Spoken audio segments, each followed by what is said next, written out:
Welcome in to our Friday Night Lights KCEN Game of the Week reveal. Yeah. Sydney, First it's here. one. Let's go. We've been trying to keep this secret for some time now, but I think it's time we share it with everyone. Oh my gosh, it's about time because I hate keeping secrets. And Me too. I can't do this it. is so special what we've been working on. Hmm. We've put so much thought into how we want to approach things this season and just try to make it better and more Yeah. fun for all of our viewers because we know Central Texas has some of the best high school football ever and out there in the world. So we have to up our game. We expect all of our teams to live up to a high standard. We got to do the same thing. So this is just part of what we're doing this season in announcing our game of the week. But we're not just going to announce it for you here in the Stream Center every single week. We're also going to bring it to you with a nice hype video. So we're going to give a nice little shout out to Michael, who's a Yeah, digital shout out Michael. producer for us here. He really wears a bunch of hats here at Mhm. KCEN, but he was messing around just a couple weeks ago, making some different hype videos and stuff, and he asked me, he was like, what do you think of this? And I was like, oh my gosh, this is how we need Yes, to do we our need Game of it. the Week We need it. reveals, and he does such a good job with them. So, I don't know, Ethan, what do you say? Should we just show the people where we're going this Let's week? show them. I All can't wait right, any longer. Let's do it. We don't have to be the best. We have to be our best. And whatever that looks like after, the scoreboard takes off, then so be it. But we're focused on us and being the best Robinson Rockets we can be. Our kids really like to, raise their game when you play those guys. And so it's going to be an exciting time, exciting game, and looking forward to it. We want to get that game over with, not in 4 quarters, not take it to 3 overtime, but we just got to take it 1 quarter at a time, come out explosive, and just play ball. This year we're going to take care of business. We want it bad. We want Robinson. They're a bigger school. Season opener, I think, is personal this season.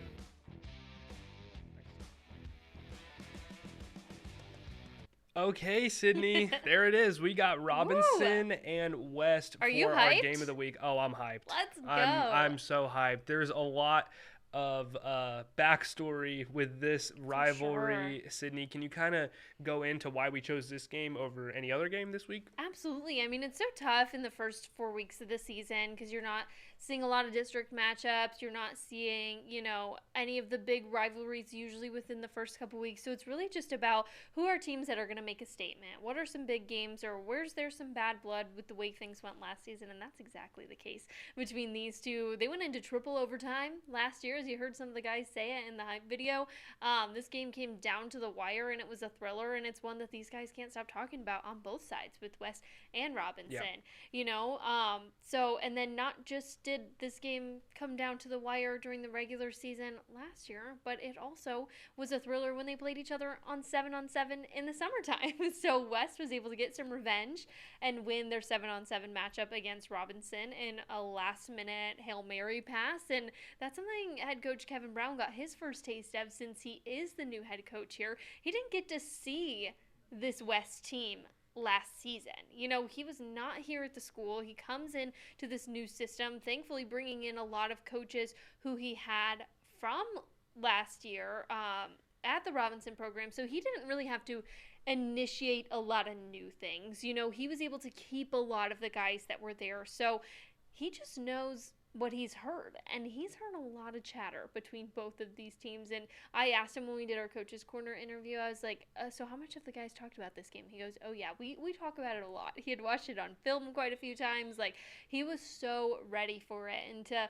start off the season with these two teams who are going to be ready and who get to set the tone for the season, really, in this first matchup, I think it's going to say a lot about both. But let's hear from head coach Kevin Brown on how he's approaching this game. His first one leading the Rockets and everything he's heard leading into it.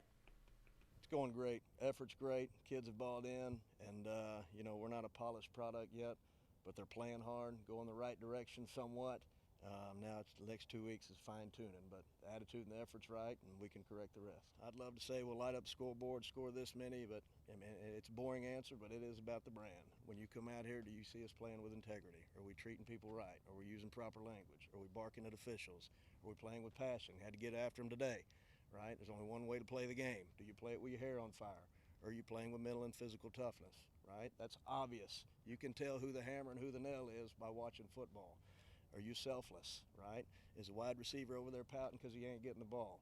Is the team down there cheering them on? You got 2 kids over there pouting, right? And perfect effort. Are you playing to the echo of the whistle? That's what I hope people see. And how that translates into wins and losses, the ball's going to bounce different ways, different times. But we're focused on our brand and being who we are. You know what? The focus has been on Robinson. I know that's not a popular answer probably, but we played them in 7-on-7. They beat us on a last play Hail Mary. That stuck with us a little bit and obviously took us down to the wire last year. So, but again, you focus on you. You tell them all the time, we don't have to be the best. We have to be our best. And whatever that looks like after, the scoreboard takes off, then so be it. But we're focused on us and being the best Robinson Rockets we can be. Well, my hair's on fire, Sydney, because Coach Brown's got me ready to run through a wall after listening to him there. Oh and my that's gosh. and that's kind of what I really liked. I know I mentioned him in our countdown to kickoff special.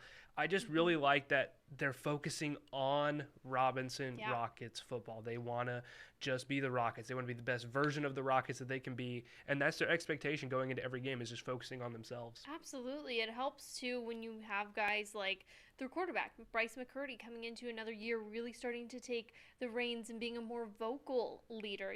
Coach Brown joked about how job protection is Bryce protection. Like, that's what they have to do around there. Like, all their focus is making sure that they're protecting their quarterback, and we know he can seamlessly throw it out there and dish this ball to any given guy in any position, wherever across the field. Like, he is just so lethal for the Robinsons offense.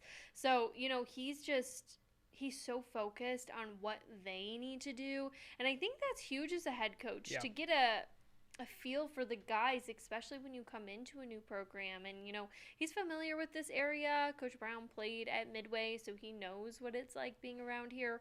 But I think there's something special about, like, giving them the time to identify who they are. And I think that that's something that they've really set the tone for in the off season. Yeah, and just kind of on the flip side, West, their head coach, Woodard, he really emphasized this game as well, and he knows how big of a deal it is. So what can we kind of expect from West and Coach Woodard? From West, I think you're going to get some chippiness, and you're going to get a lot of grit. These are guys who were so close last season. They had a 5-5 overall record, but those losses I don't think defined them at all. They started off the season with a triple overtime game, and then one of their last 2 games of the season when they played Grandview, that game went into overtime, and they lost by 3. The final score was 20-17. But in all of their losses, they were so close. They lost to Hillsborough 12-10. They lost to Maypearl 14-6. And then their final game of the season, they lost to Whitney, unfortunately, 38-0. But that was their worst loss of the year, getting blown out. They didn't get shut out in any of those other games. They lost by a touchdown or less in every single one. So this team was so close last year. And I think a lot of the senior leaders on this squad know that left a really bad taste in their mouths. It was the first time West had missed the playoffs since 2019.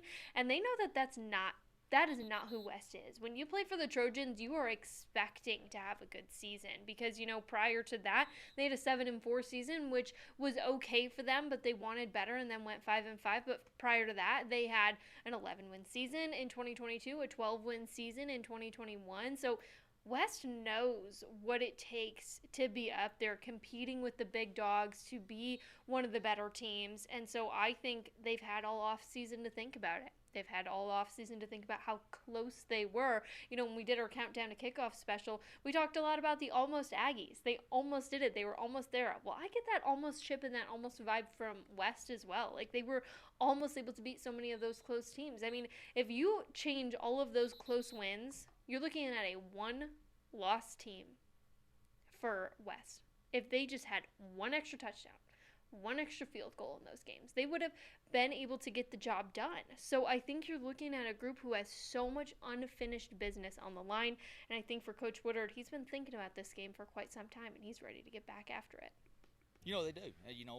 We battled back late in that game last year and sent it to overtime, and we're right there with the chance. And so, they're excited about it, and it's at home this year, and it's their home opener, and so they're excited to be able to get out there and not just have a chance to get back at that one, but just get the season started on the right foot and get going in the right direction. I think it's a challenge each and every week with what we have to do, and so we got a great group of kids and a great group of coaches that'll put their nose to the grindstone and get the work done that they need to get done, and prepare ourselves in the best way possible, and then it's just about going out and executing what we do, and so we're excited about the opportunity. We're excited to get the season started, and looking forward to to game one. So, it's exciting. They're a really good, really talented group of kids with a great group of coaches, and our kids really like to raise their game when you play those guys, and so it's going to be exciting time, exciting game, and looking forward to it. Did that close 7-on-7 game give them a little extra maybe motivation thinking about week one? Probably so. Probably so. I love it. Is there anything else you'd like Nope, to share? I'm good. Okay, so I know the coaches try to keep it very coach speaky, like trying to give very professional answers and like, hey, we're locked in, we're focused on us. Yeah. But you could hear from Coach Woodard there, even he's like, hey, there's some extra juice for this game. So they're definitely acknowledging it, and I'm sure we got a little bit more juice from the players too. Sydney. Absolutely. I mean, for West, it's all about revenge, proving like they are a team who can compete with a school that's bigger than them. They can beat a 4A squad. They've done it before. Like they know that that's what they're capable of doing, and they were so close to doing it last season. But for Robinson, they're like, no, we know who we are, and we know that we're better than that.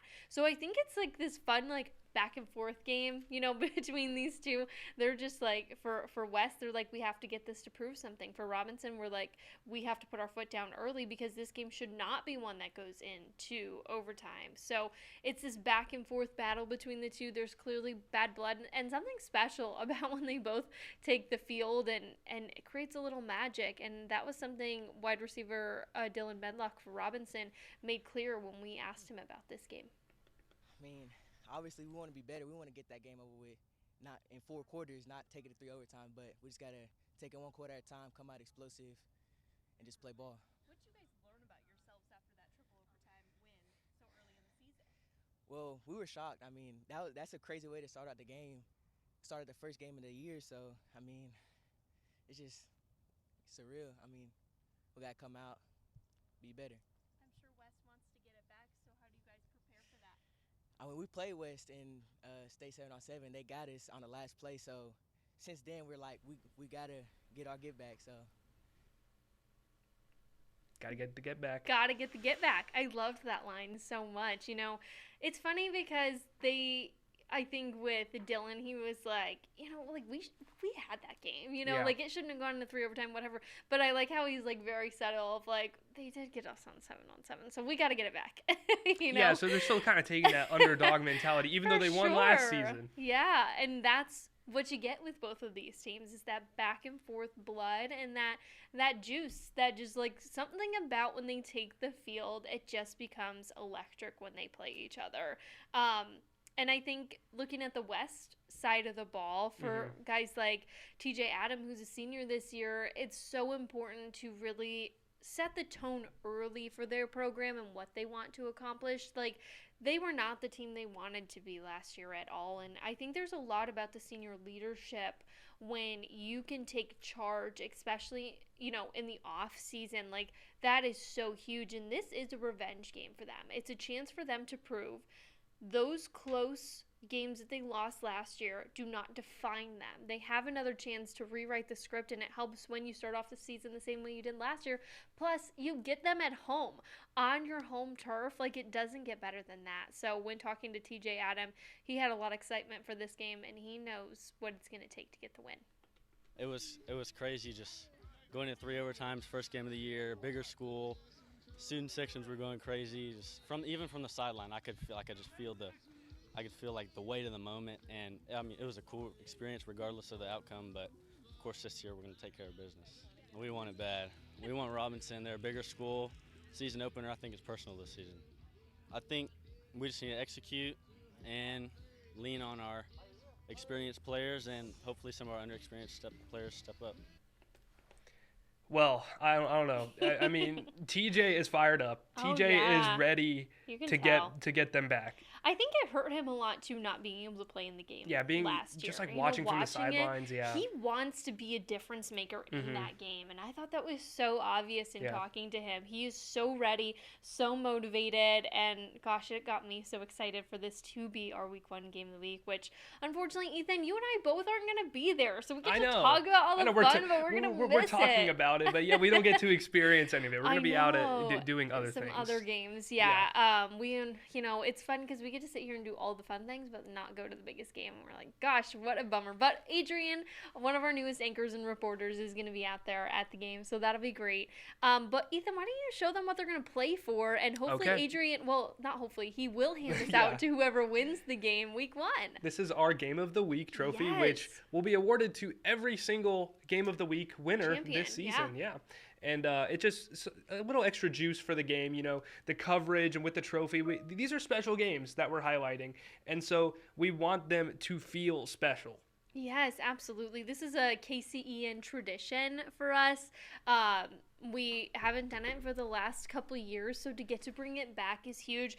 We said we're leveling up this season. We've got hype videos. We've got our new Stream Center Game of the Week announcement that we're doing for you every week. And, of course, we want to celebrate with you guys, too. So the Game of the Week champions, we're going to bring you around, celebrate, give you guys the trophy, and then, of course, talk to the game-winning head coach and maybe even some of the players, too, after those games. So it's so much excitement. Plus, who doesn't have a smile on their face seeing that trophy? Like, if you don't battle for a nice trophy every week, like, it's a nice trophy. You got this one to play for, so adds a little extra heavy weight to the fight, getting to bring the trophy back as well. Yeah, and we have plenty of other coverage too from other games around our viewing area, so it's not just going to be complete focus on Game of the Week. And even this week too, Baylor plays on Friday, and I know Madison's going to be there covering that too. So we have so much football on Friday. So much coverage. Just talking about some of those games going on, I really, really want to go to the China Spring at Franklin game. That was a game Franklin got last year and really kind of spoiled the beginning of China Spring season and kind of led to the way that their season went from there on out. And Lake Belton and A&M Consolidated start off the season against each other. Oh my gosh, they did that last season. It was at Lake Belton. A&M won that game so close. Now they go to A&M Consolidated. Lake Belton motivated to get it back. So many good games. Some of the games that we'll be going to on Friday night include Waco's home opener at Waco ISD. Ethan, you're going to be out there. Yes, I'll be out there. At that one, they play Granbury in that first game. It kicks off at 7. And then, of course, Copper's Cove starts their season against Ellison. 2 Killeen schools going head-to-head. I want to mention that was one I really had on my list as a possible game of the week, too, because whenever you have 2 schools in the same city going after it, it means more. And in week 1, too, that's going to be a special matchup. So we're going to go out to that one. That was a really close contender for us. So we'll still have coverage from that game. Just won't be our game of the week for that one. And then, Salado and Troy play each other. Connolly at Little River Academy. That's going to be a really huge test for the Bees. Seeing how they match up against a bigger school with such lethal offense that Connolly has. When talking to Coach Ty Kuhn for Little River Academy during our Coach's Corner series, he made it really clear, his defense is stacked. Well, what better test to go against than Connolly and the offense they bring, especially with their Baylor commit quarterback. It's just going to be so good. So many great games to start off the season. That's just a few of the ones that we'll be at. And then, of course, join us on Friday for Friday Night Lights. We go on right after the normal news broadcast at 10. So we're usually on the air around 10:10, 10:15-ish, bringing you as many highlights and live coverage. You'll want to see our first game of the week. Week 1 champions celebrate with us. So it's going to be a pretty special one. Yeah, I can't wait. And again, just tune in with us, and we'll have Baylor stuff too because they're playing Friday, so can't forget that. That's your reminder. Please leave early on Friday. Yes, Waco traffic is going to be bad. Everybody just call off of work. Come on, it's football season. Yes, we need I-35 as clear as possible. We need to go ahead and wrap up that construction project by Thursday if we can. Yes, at all costs, let's make it happen because it's going to be a madhouse. So, like we've said before, make sure you're leaving a couple hours early for that if you can. Especially if you want to watch those games, then you better leave early, or you're not going to have either a seat in the stands, or you're not going to be getting to the stadium early enough. So, definitely make sure you leave early. And if you want, of course, head to our website, KCEN TV. We have stories on that as well for more information on avoiding that traffic and trying to get there on time because we know it's going to be a gauntlet for week 1. Yeah, well, I mean, Sydney, that's about all the time I think we have. Yes. Thank you for joining us here on our Game of the Week reveal. And don't forget to do it again next week. Yeah, next week, every Tuesday. This isn't just a 1-week thing. This is an every Tuesday right here, 3 o'clock. We'll go live, and we'll show you our Game of the Week matchup. All right. Well, thank you guys for joining us, and we will see you Friday and next week.